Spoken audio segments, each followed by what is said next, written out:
All right, today we're gonna see how the chickens react when they have 2 feeders instead of 1. All right, let's fill up these feeders.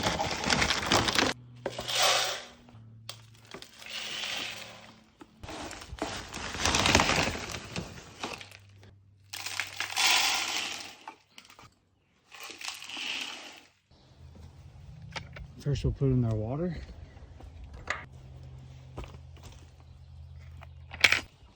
Now we'll put in the smaller feeder.